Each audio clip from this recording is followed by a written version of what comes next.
I can tell you I did a lot of investigations in my early safety career with somebody that was hurt in a hospital bed, and they never, ever looked up at me and said, you know, I was totally paying attention to what I was doing. I was not distracted. I was following the rules, and I thought about what I did before I cut my leg off with that chainsaw. They've never told me that. Everybody always says the same thing when they're laying there in pain. I wish I wouldn't have taken that next step because I was not thinking. Welcome to the Pitch Podcast, where entrepreneurs and cutting-edge companies come to tell us about the products they're making, the ideas they're spending time on, and the problems they're solving. Here's your host, Warren Spiwak. Welcome to another episode of the Oil and Gas Pitch Podcast. Today, we're talking to some people we're very big fans of. It's Knowledge Vine. We're going to dive into what they do, why it matters, and really how they can help more organizations around the world. So here we go. I've got David Bowman. He is the founder of Knowledge Vine. And I also have the VP, Ken Hallaran, who apparently, from what I've heard, and we're going to dive into it, he's worked like nuclear, got some nuclear background, some military background, and I'm wondering very much like how that ties into all of this. Human performance, David, I guess we'll just start there. What is human performance for those that are like what Russell told me, imagining the Olympics? That's not what we're talking about today. Yeah, no, really, it's just it's a cultural process. It's a way to think about and process work, really. It all came out of nuclear power, commercial nuclear power. And after 1979, we had a partial meltdown with 3 Mile Island. Did a lot of research, investigation, trying to understand how could that happen. We could never let that happen again. Jimmy Carter was a big fan of commercial nuclear power. He was a big fan of Rickover, who was an admiral of the Navy. And he brought a lot of those principles into that commercial nuclear power functionality. So one of the things that you cannot do is you cannot let the core get uncovered, right, inside of a nuclear power plant. So if you do, you have a meltdown. What happened in 3 Mile Island was a lot of different things. It wasn't just one person that made one mistake. There was a bunch of things that failed from a defense in depth perspective. And one of the things that came out of it was this idea of blame. We have to blame the guy that was sitting behind the control panel that allowed this, right? And the FAA came in, people got involved in this investigation. So it was such a big deal, you know, in 1979 to never let that happen. And one of the things the aviation side had learned from the 60s and 70s is you can blame pilots all day long, but if you don't fix what's really causing that accident, you're going to have one after another. So they got control of that a long time ago in the aviation administration. Flash forward back to 1979, 3 Mile Island. Another really bad thing happened the same week of 3 Mile Island, and that was the China Syndrome movie came out. So now people are terrified of nuclear power. Probably the safest place you will ever work. I've worked in a lot of different industries before, oil and gas, whatever.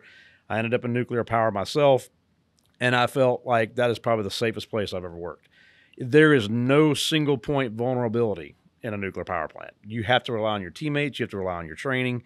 It's so close to flying on a commercial airline, like you don't expect to crash anymore, right? You expect maybe you might be 2 minutes late and get mad, but you're not going to crash on the side of a mountain and die. No, this is a fact. Like every time I'm on the tarmac, I think to myself, I'm sure there's like for years, there's 90,000 flights going out every day. I'm all right. Like I'll just enjoy the ride. And it is one of the safest industries.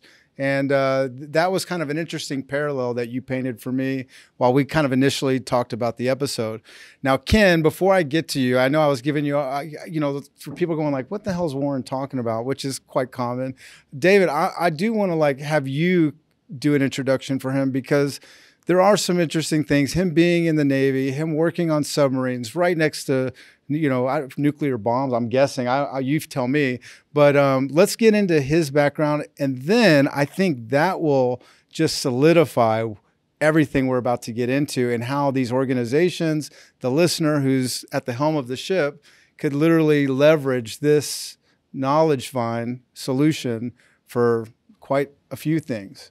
Yeah, so a little bit about Ken. First of all, Ken was brand new out of the Navy when he came and joined the team at the nuclear power plant where I worked.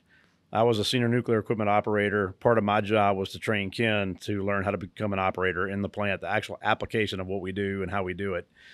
And the minute I met him, I was like, this guy's sharp. I mean, he got it. He was smart. He's different because I don't know how you do this, but Ken was able to go live in a submarine underwater. Yeah. That freaks me out, right? Yeah. I mean, I'm claustrophobic in this room, right? Yeah.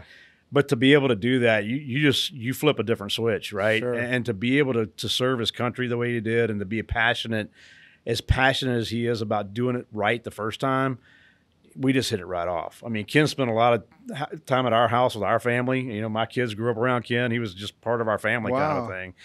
And so when I moved on and started Knowledge Vine in 2014, I knew I had to get him over here with us. He was just too valuable.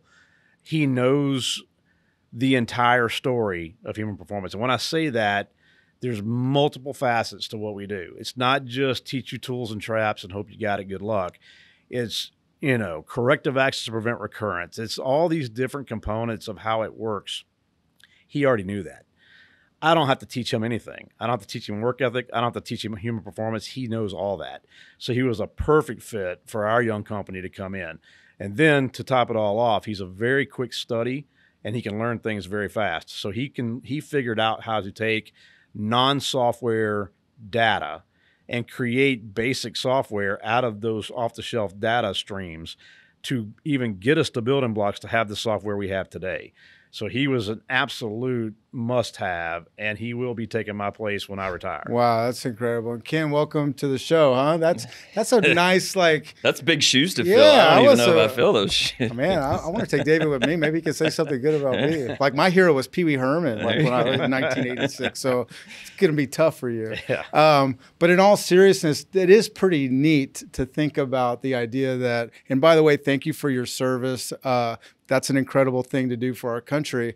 But to think that you could experience all of that, learn everything you learned in the military, and not come back and try to figure out how to cut hair or something. Like you're in a really great industry that you're able to take this expertise and leverage it to literally save people's lives, help companies make more money. And I know we're going to get into the value proposition, and I might be taking too long on the warm up here. But what I love about the start off and the foundation of what we're talking about is that through safety and through optimizing a culture really of safety and good behavior within not just the oil and gas industry, but I'm sure it goes on and on with who you can help. We're really talking about cost containment also, because risks are lower. You get, obviously in the insurance industry and in so many other places in the working world, you actually benefit from doing it right. So with that, Ken, I guess we'll just start there, right? I'm gonna kind of quick question to you guys.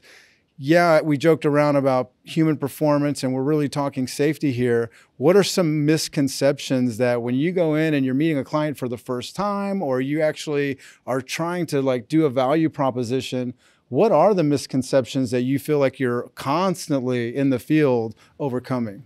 I'll say a few and then you say a few. Okay. So one of them is, hey, this is great for the guys that do the work, but we don't need it in management. That's a complete misconception, right? Because you have to have every organizational layer involved if you're going to change culture. I can't just say this is for the guys that do the hard work out there, they need this stuff because they're the ones that get hurt.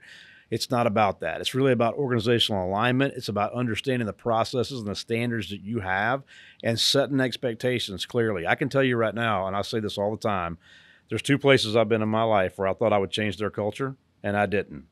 One was commercial nuclear power. The other was the United States Marine Corps. So I was also in the military. So you are not going to change the culture that's set that deep and that entrenched that's worked that long. 43 years we've been doing human performance of nuclear power, have not had one more mistake in the United States, right? That's huge. That's a big deal. And so that criticality of understanding that it's the entirety of the whole organization that's got to be involved in this. It's not a bottom-up. It's not a grassroots. It's a very top-down driven, understanding metrics, understanding data, understanding trends. That's all got to be a part of it. That's my main one I always worry about is this is good for those guys, but it don't have to be everybody. Which one? Yeah, we hear that a lot. What can you come help us with that'll fix our guys in the field? Well, nothing. I got to fix the whole organization. So that's probably the big one. The other big misconception we hear a lot about is, human performance is just about tools and traps. And when we say tools and traps, we're talking about behavioral human performance tools, things I can do as an individual to minimize my chance for making a mistake. And then the traps that we fall into, we call them human performance traps, things like time pressure, overconfidence, distractions. So that's just the beginning of human performance. And that's a small piece. Our process uses a formula called REMEDY. There's 3 main pieces to it. One of them is all about human performance tools and traps. That's what can I do in the moment as the individual to minimize mistakes. Because if I'm minimizing mistakes, I'm more safe, I have better quality, less rework, I'm more productive, I have a better culture. Right? The second piece is leadership engagement. Like David said, everyone in the organization has to be involved. So when you're a mid-level leader in an organization and you're trying to implement a new culture, you have to be a leader of that change. So that's a key piece that we spend a lot of time training on. And then there's the third piece that's all around error defenses. He talked about defenses in depth.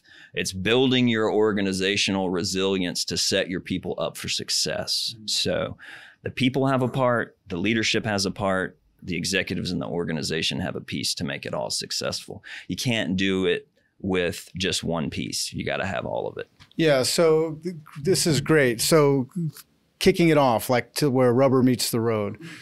People could be listening. Somebody's, a decision maker. A lot of times insurance is like a major thing where you think of the work comp losses. Going back to culture, you think to yourself, if you're going home to your family and they know you're not just in a dangerous position because of your profession, but then on top of that, they've seen your company get it wrong, which could be a fatality, right? Culture would absolutely increase by not just the employee feeling comfortable and feeling that somebody cares, right? But then you go back to the family and on, you have this new support. So this is where I want to pivot to what you guys are doing day in, day out.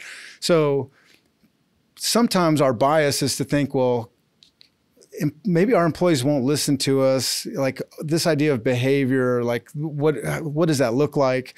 Can you guys give me an example or a story where someone who right now they're just going like, this sounds like it could be a very difficult mountain to climb. What does it really look like? So instead of us trying to use our imaginations, what does it look like when a company opens this door and you guys go out to a job site? What's an example of what happens from the first moment you meet them to maybe just an example of you implementing a few things that could make a world of difference? Yeah, so I'll answer that. So I'll start with this: is that we always have a prescribed method for this, right? There's a way to do it and a way that they think they want to do it, and we have a lot of conversations around. Look, we get it. We know you want to jump right into the training and fix everybody, but one of the things I wanted to talk about too is this is not a program, right? Programs come and go. It's a flavor of the month thing. It's not that. This is a true culture change. You've got to be able to accept the fact that we're going to go somewhere we've never been before, right? One of the things we like to do is start with a survey, just a culture survey. And there's a couple of things we're really doing with that. It's not so much about what you're telling me about your company. That's part of it. I like to see what your engagement rate is. The first piece of data I get on a survey is how many people actually did what the CEO, COO, or CFO got in front of them and said, I'm paying you to do this. Will you please take this survey and tell me how we can get better? If I get a company that's got a 42% engagement rate, they're probably not going to do very good, because what else are they not doing? We've asked them to do. Inside of that survey, I can find out a lot of details about what we think is important here and what we think is not important here. That's a good way to start. The other thing it does is it softens the fact that we're going to do something different. You're asking me for my opinion. You're asking me for what I think about this place. You've never done that before, probably, right? This is kind of new. So these guys are coming in to help us. We want people to understand this is not about catching you doing something wrong, catching you doing something terrible. That's not what we do. We're trying to figure out what's really going on internally so we can help you get better at what you do, right? So after that, we start with very simple, fundamental knowledge. Human performance is a system of languages, all right? So Ken talked about human performance tools. When I tell you how simple this is, my mother made the comment. She says, you get paid to teach people common sense. Wow. I said, kind of. So one of the main tools you get taught is something called self-check. And the acronym is STAR for Stop, Think, Act, Review. That sounds simple, right? But do we do it all the time? You know, do you really think about what you're doing before you take an action? And I can tell you, I did a lot of investigations in my early safety career with somebody that was hurt in a hospital bed, and they never, ever looked up at me and said, you know, I was totally paying attention to what I was doing. Right. I was not distracted. I was following the rules, and I thought about what I did before I cut my leg off with that chainsaw. They've never told me that. Yeah. Everybody always says the same thing when they're laying there in pain. I wish I wouldn't have taken that next step because I was not thinking. So Stop, Think, Act, Review is a very simple human performance tool. Now, the point of that, I'm telling you, is that that's a language, right? Because people will tell you, oh, I do that all the time. You do, but you didn't know what to call it. So therefore, it wasn't a standard, right? So that's the kind of tools we teach you in the fundamental level. And then from there, we like to get into leadership development, teaching people how to coach, how to listen. This is all about trust, right? If you think about the very first principle of human performance, it's people are fallible and they are going to make mistakes. We cannot create a robot with a human being. There's too much free will. There's too much ability to make mistakes. We're going to do it. We have to have the ability to fail, though, without crashing the plane. Great example of this defense in depth thing, and because people make mistakes. You know why there's two pilots, right? No, tell me. To keep you honest, right? There's two pilots in case this pilot has I was going to say heart attack, but okay, yeah. good. I mean, that's part of it, right? Yeah. That's defense in depth. They both can fly this airplane, okay? The second thing you do is that plane is on automatic. Most of the time it's in the air to take the human element out of it. You want to have some fun, go watch Sully, the movie about Sully. He'd had to do everything from memory, training, and thinking compliance. He could not follow the procedure. He had to do it right now. That's what we call skill-based space, right? So all that has to happen to develop this level of trust so that when I'm in the field and I make a mistake, I got to be able to tell my supervisor, this is gonna cause somebody to get hurt, or we're going to lose an asset or whatever. So that development of trust and coaching and communication is what we like to hit on next and harp on hard. The third part of that is the air defense strategies. How can I go build defense in depth? How can I make my organizational gaps go away so that I don't have the same situation happen over and over again? We have a tendency to want to blame the guy, fire the guy or gal, and then hire somebody else that's smarter than that last person. And then we do the same thing again because we didn't remove the problem. The problem is in that organizational gap, right? So that's kind of the way we do that process. And there's a lot of hand-holding. There's a lot of going out in the field. We call it, we'll do the heavy lifting. We like to go out in the field and show you how to apply this to the job you're doing. Yeah. You want to add anything to that? Tell them about the glove story in the trailer. It's a good example of talking about organizational gaps. That is a really good one. So we went to work for a major pipeline company up in the Northeast, or Midwest rather, in the North. And they had 14 fatalities when we got there. Major company, and they had a lot of problems. They got our name from somebody. I don't remember who. It doesn't matter. We went to work up there, and our field guy kept finding these guys not wearing gloves, right? And we don't want to harp on just that, right? So we're like, okay, well, why don't you wear the gloves? And the field worker says, we don't have them. And we said, well, that can't be true. You guys have got to have gloves, right? He goes, well, we have them, but they're on the tool trailer. Well, where's the tool trailer? It's back at the hotel. Why is it back at the hotel? Because this company has a 37-step procedure to hook up a trailer to a truck. We're not going to do that. We don't have time to do that. We're contractors, blah, blah, blah. Well, guess what else they don't have that they should have because the tool trailer is back at the hotel? They don't have the right pry bars. They don't have the right equipment. They don't have the right face masks. So they are literally doing everything they can because they don't want to hook up this trailer to the truck, have to do a 37-page checklist. So I went back to our contact at the client side, and I said, is this true? Is it 37 steps to hook up a trailer? He said, absolutely not. It's 3. And I said, well, he went through, hooking up the safety chains, checking the lights, blah, blah, blah. So we went back to these guys and said, hey, that's not true. He said, well, our foreman never told us. We thought we still had to do the 37-step checklist. So think about how much stuff could have happened if we would have just said, hey, man, put your gloves on. And walked off. You got to know the why. You got to understand what's going on with it, Well, and what resonates with me as I'm listening to this is, to hear, people think safety, right? Like that's the thing. But this is, like you were telling me, way beyond safety. It's behavior. And then on top of that, what I'm noticing just as we get into this is it's really about not just communication, but the perception of those employees actually being able to receive the information. Because if they're like, as for lack of a better example, if they're hearing Korean in their minds, I'm using that as an example, they're not really resonating that, okay, it is 3 steps, not 27, so it's cumbersome. But in this case, you're saying it wasn't even that they didn't understand what was being said. What was being said was something that was long ago and wasn't the most current of the company's kind of findings on what to do. Okay, so we know safety is the result, and then it's almost like that's the tip of the iceberg. You get under the water, you see its behavior. Mind you, these gloves, that they're not even where it's convenient. Where does that, like, what's the application for you guys tactically where you are making an impact? So if someone's listening to this going, yeah, my guys would never change, or they're just stuck, or our turnover's too high, what tactically does it look like to implement something that Knowledge Vine is recommending and these kind of diagnoses that you're finding? So that's a great question. And really that's where the data comes in. So we have our own observation process. It's proprietary. It's not a form builder kind of thing. It's really a true delve into this thing kind of a thing. So we get a lot of data, a lot of feedback out of it. And one of the things we're always looking for, just like in nuclear power, is where are the trends? What are the trends telling me? So I don't even look at what you're doing. I really ask you why you're doing it, right? So why would you not wear the gloves? And the answer is going to be can't. Why can't you? Because you're tool trailer, right? So what I really want to know is what else can't you do?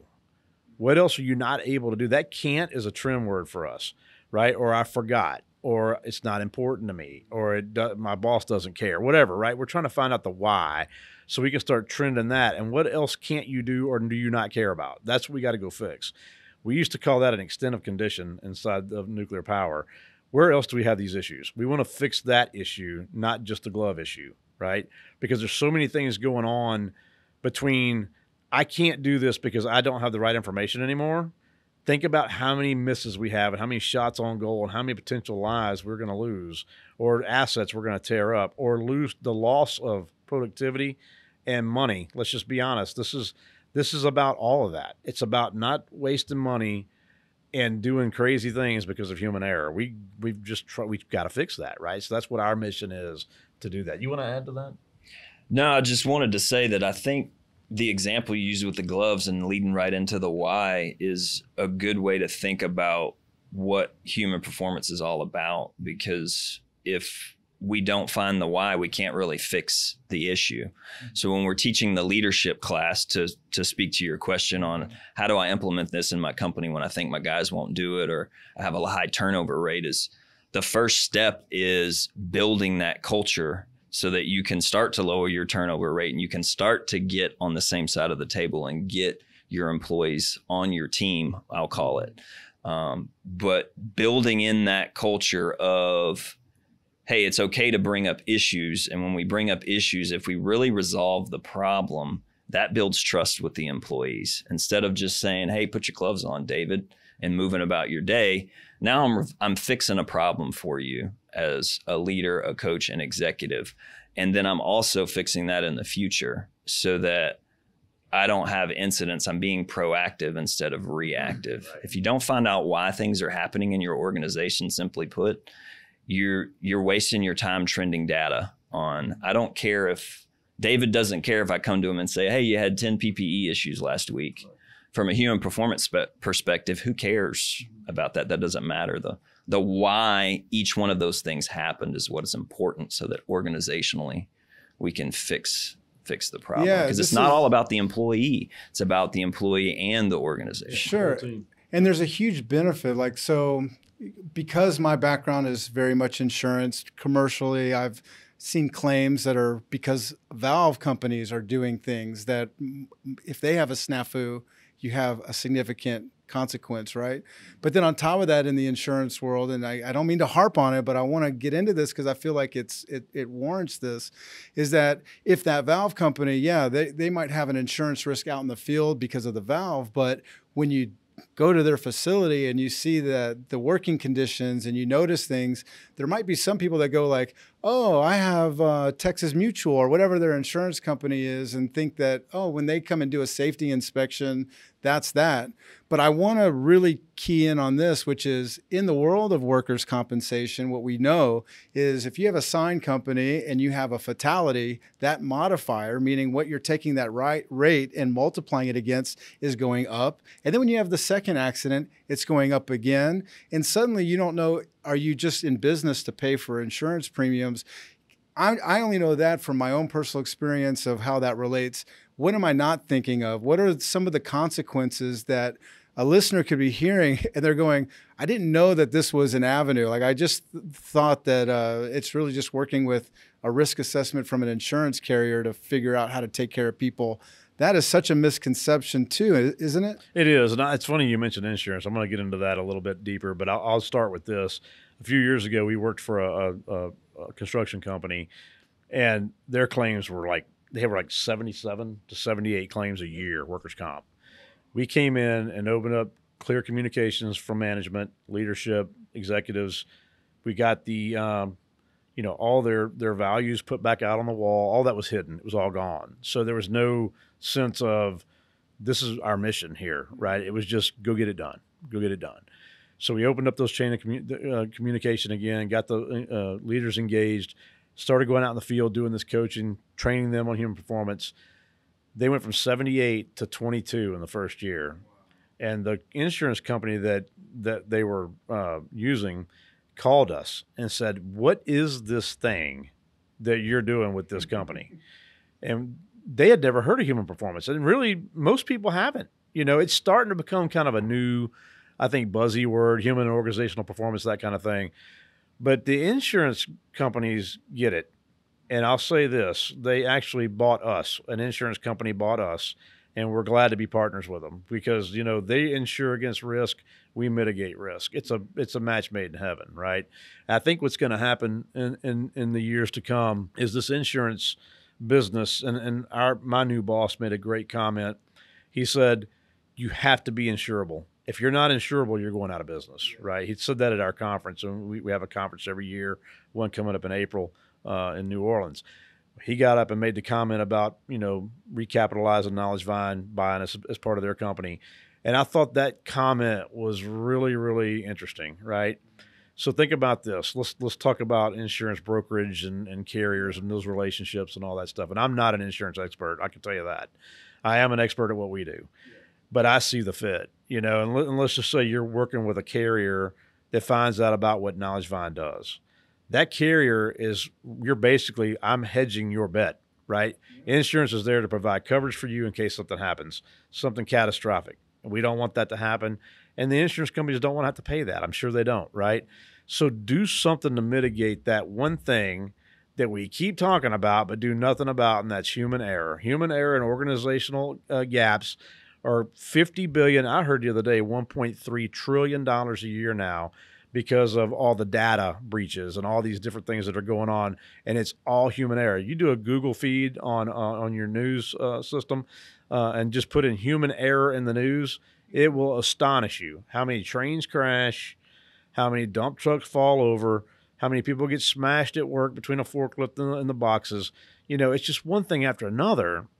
And the only people you don't hear that about anymore is the airlines and commercial nuclear power because they got a hold of this.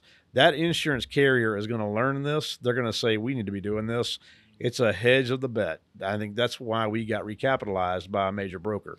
So, yeah, that makes absolute sense in the sense that when you think about it, if your organization has all these line items that are the costs, right? And you have culture, which culture, they say it, culture eats strategy for breakfast, right? That's the saying. So as you're walking through this and now you share this alignment you have with the insurance industry, it only makes sense. And I've seen this just because of 20 years in the business. If lightning's striking 2 or 3 times and you have a fire, eventually you put a lightning rod up, right? You guys are essentially the lightning rod or the bulletproof vest that these companies can go to and say, hey, we want to convince quite quickly a carrier that things are getting better and they're going to get better fast. And to this point, the idea that you could have a turnaround within a year makes me want to ask you this. I know there's a software component to this. I know there's a real person-to-person training involved in this. Can you walk me through what are those resources that Knowledge Vine, when somebody becomes a client, what are they getting access to? Like, what is it? What's behind the magic trick? I mean, not that it's magic, but there's these several things that you guys are doing. I think to key in on the magic piece, what makes it magic is what we talked about earlier, is the application.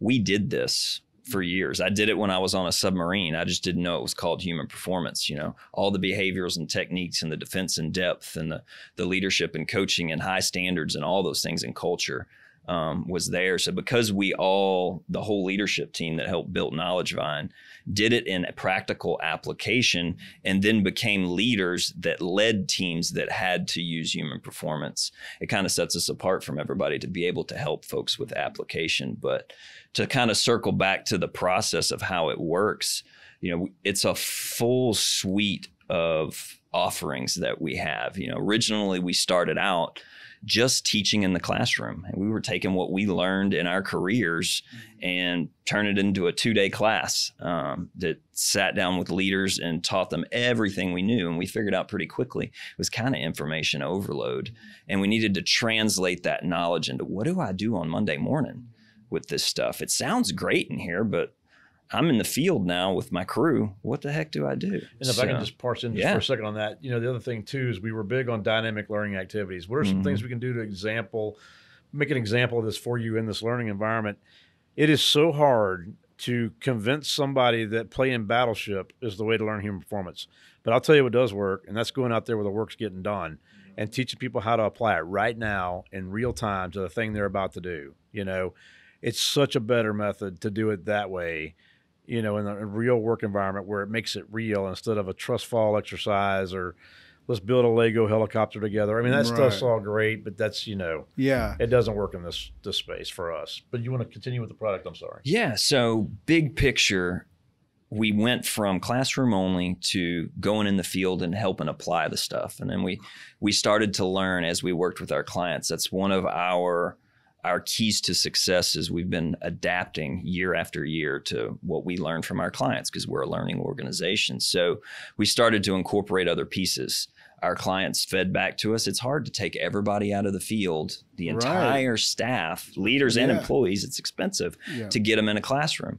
Well, what if we supplement some of this with online training? So we have a blended approach. We do classroom training for leadership still. We'll do refresher classes for employees, but there's a big online piece that's available to them via computer, mobile app, whatever.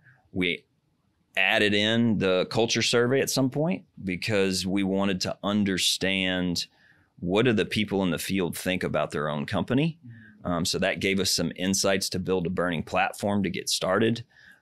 As we continued to grow, we put more into our online learning. We came out with a driving program. We have a human performance-based driving program now to go along with that.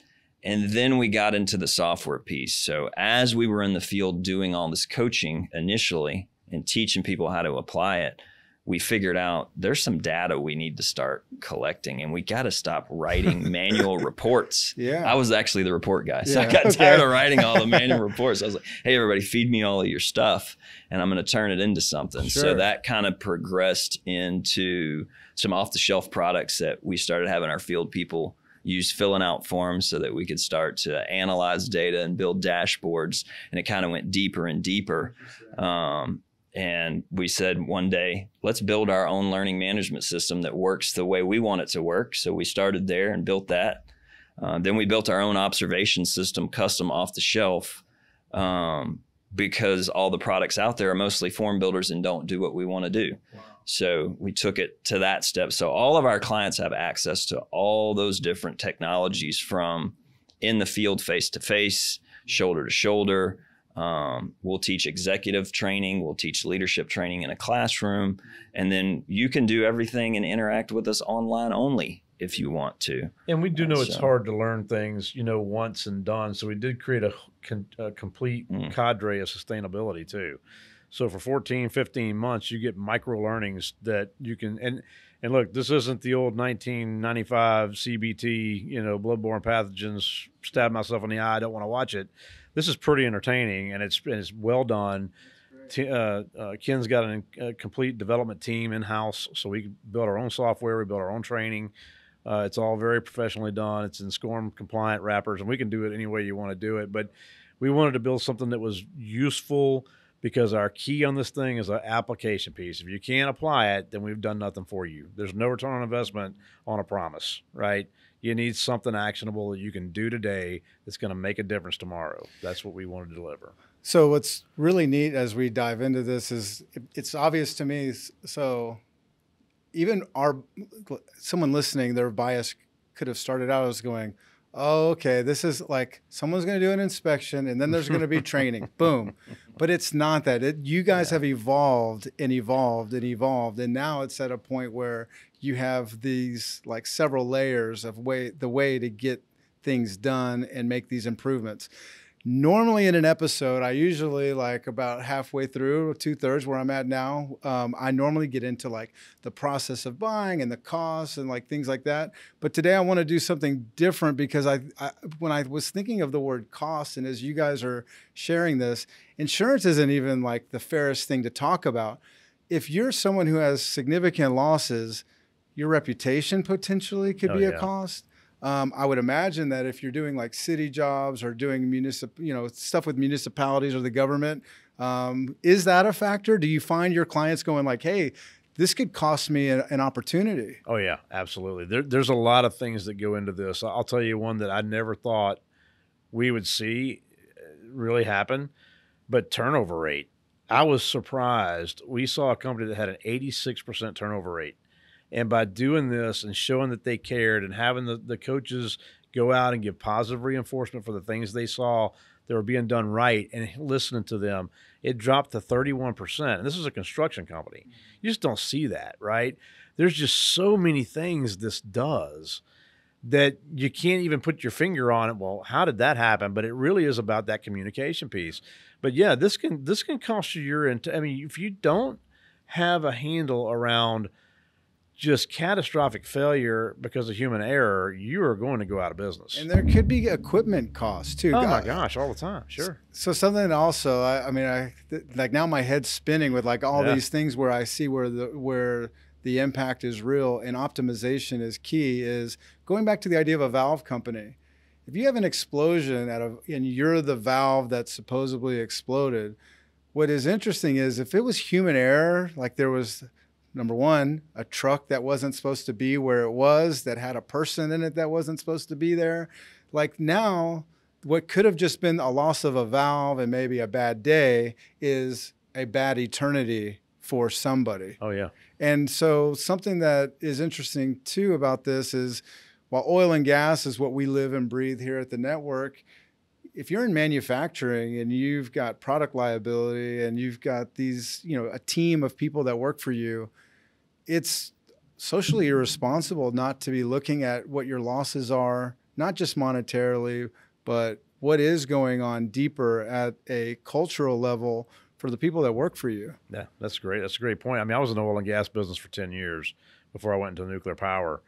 And, I worked in a place that made liquid gold. We made styrene, and it was in the 90s, it was a great product.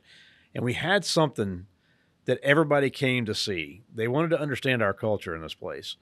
And we just all knew each other. We all worked well together. We were very young, and it's crazy how little we really knew about what we were doing, but we kind of just learned it and did it, and we cared about each other, and people would come from all over the world and ask us, how do you do this? How do you do this? And I'll tell you what it was. We had tight tolerances. We would not let each other fail. We did a strategy meeting every day. What is our strategy for this place? Let's communicate our gaps. Where are our weaknesses? Let's know those weaknesses. It wasn't human performance. But when I learned later, when I went to nuclear power, that's what we were really doing, I'll give you a great example. I was 24 years old. I was sitting on a control panel one night, Honeywell TDC 3000, and I was moving thousands and thousands of pounds of steam through a superheater. It was 2 o'clock in the morning. I was tired as a dog. and I was about to hit the numbers into the control panel, and I turned around and looked at my buddy, and I said, "I need you to look at this and tell me if this is right, because I'm cross-eyed, you know." And he looked at it and he said, "I agree. That is that, 2000, whatever it was." I says, "We both agree that's the right number." And he's like, "Yep." And I hit enter.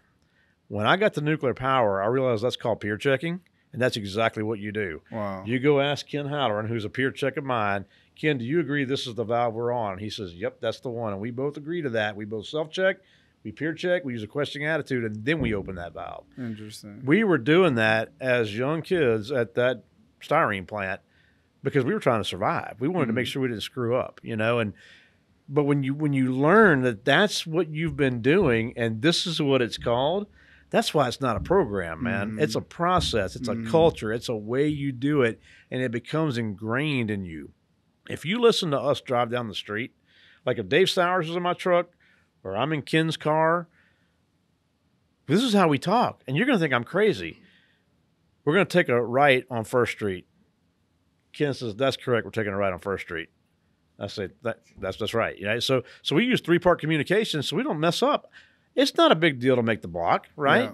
But it's inefficient. Right. So why not have that stopgap and fix it right there? No. So it changes you. It makes you, I don't want to say paranoid, but there's a healthy uneasiness about everything, right? You have to question all of it. And you wonder, am I doing the right thing right now every time? Because I don't want to make a mistake. And when you get into business side of it and you have to make money, you have to be very much on top of your game to not make mistakes. So back to your point, I can't afford to have a human error that's so costly that my company name is tarnished forever. Right. And we know a couple companies that have been there, I'm sure. And it's hard to outlive that. It's very hard. So when you made that point, you triggered something in me, and I thought, let's go back to the very beginning of this podcast. Remember where this came from. Nuclear power. Yeah. How many times has a nuclear power plant blown up in the United States? Never. We had a partial meltdown on one. I'll give you Chernobyl. Chernobyl was a mess, but that's a whole different story. Watch that documentary if you want to get scared to death. But nuclear power, I'm telling you, that's how we're bred. That's how we think. That's how we work. And that's what we're teaching people to understand is those concepts, those cultures, it can work for you too. I don't care if you pour concrete for a living. It doesn't matter to me. Whatever. You make popsicles. I don't care. So you can make potato chips to microchips. It doesn't matter to me. It's all the same thing. It's about the care. It's about the drive and the concern to do the best you can every day. That's great. And before we land the plane, I want to just dive into one thing. So for you, Ken, as someone who kind of entered this world that you're in now, having the background that you had, actually making your livelihood is kind of based off of this, but there's something very rewarding as a human to make a difference, I'm sure. What are some of the, what was something for you that as you entered this, you were like, holy crap, how are people getting this wrong? Or what is something that you noticed that it's these simple things that if somebody would just take a minute and be in the observer's ego, for a bit lack of a better word, that really for you coming out of the military was eye-opening, getting into this corporate kind of environment, working with clients that have companies? I think the most eye-opening thing for me actually leaving the utility industry and coming to Knowledge Vine was the opportunity that I was going to have to teach other people what I knew, to speak to David's point of when you go into the commercial nuclear power world, you become their culture. You don't change their culture. So I already had that burned in me from the military. When I left there to come to Knowledge Vine, I was like, we need to teach. That's why David started this company. It's like, how do we spread this to everybody else? Yeah. And it was scary leaving a nice utility job with a pension and all those kind of things. Sure. To go out and take a risk, starting a career, trying to teach folks what all this stuff means and how it works. And that's another big misconception is, well, this is going to slow me down. And how am I going to be more productive if I'm using 3-part communication and saying alpha instead of A? But it's all about becoming habit strength and making it part of your DNA and your culture. And the efficiency, productivity gains, safety becomes a byproduct. Sure. of good quality, good productivity, and doing it right. Well, and I think so that's what keeps me going. Yeah, and I would just imagine one of y'all's biggest competitors isn't a competitor. It's actually people's mindset. Somebody who's responsible for all of this, not being open-minded enough to say, this is worthy of taking a look, or a CEO who's the person that usually is the one that decides what direction to go, depending on other people, and not taking a note and going, you know what, I'm actually going to make a phone call right now and get this shit figured out. Yeah. And we're going to put an end to this reoccurring problem or this reoccurring lack of being proactive. So before we close it out, I want to just ask if somebody's listening, they're going, you know what, I'd like to just have a conversation about this, potentially have you guys maybe start the process. What does that look like? What's the best way for an organization to explore this? I think the webpage is a great place to start. So you go to knowledgevine.com, all one word. There's a lot of information. And I just want to go 1 second back. Yeah, go ahead. You talked about competitors. Yeah. I'm going to tell you how crazy this is. Okay. Right? I'm going to tell you some crazy stuff right here. Please. There's so few people that do and know what we know. Our competitors are our friends. We actually have a community of practice where we bring people that do the same thing we do all to one webinar. We host it. We pay for it. We actually, one of our partners, he pays for half of it. But we collectively meet to talk about this. Huh. There's so few people that know it. I mean, unless you've been around nuclear power or aviation, you will not have heard of this, right? Or unless somebody read a book or whatever. But we're still friends with all those guys. I mean, we don't have like, oh, it's just ours, you know, whatever. We want the world to understand this. And I think we are all collectively pulling for that same thing. We all know how good this can be. And so even our competitors are like, yeah, let's work together. Let's help people out. You know, we all have a different way of getting there. Our way is application. Some people's is, you know, speaking engagements or whatever. So the website's a great place to go to get information about this. We put a lot of information out there for free because we want people to understand it, learn it, use it. It's fine. The second thing is we did write a book called Remedy, and it's on Amazon. The book is not expensive. You know, I think my family probably bought the most copies, so that's why it's #1 bestseller in this category, which is the only book in this category. Just kidding. But anyway, it's a pretty good book. It explains our entire process. You can get it right there on Amazon. It's Remedy, REMED, and it talks about human error, talks about why we do it, how we do it, whatever. Those are the two fastest, cheapest, easiest ways to get to us. After that, I want people to think about this, and I want to just be honest here. Don't hire me as a consultant. Hire me as a partner. We're coming in to partner with you to make you better. We're going to figure it out. We're going to work with you. We're going to customize a solution for you. We're going to get to know your folks. It's not a fly in, fly out. Hope you got it, get your check, and we leave. We don't do that. We're in it for the long haul. Most of our clients we've had for 8 or 9 years now. They never leave us. We stick with them all the way through it. Yeah. When I think of an insurance agency or inspector, like for a carrier being your source of like trying to figure out how to get it right, like how counterintuitive is that the person or the company that makes their money off your premium is going to go there and they're going to nail you against the wall around anything they can, because going back to that modifier, it's interesting.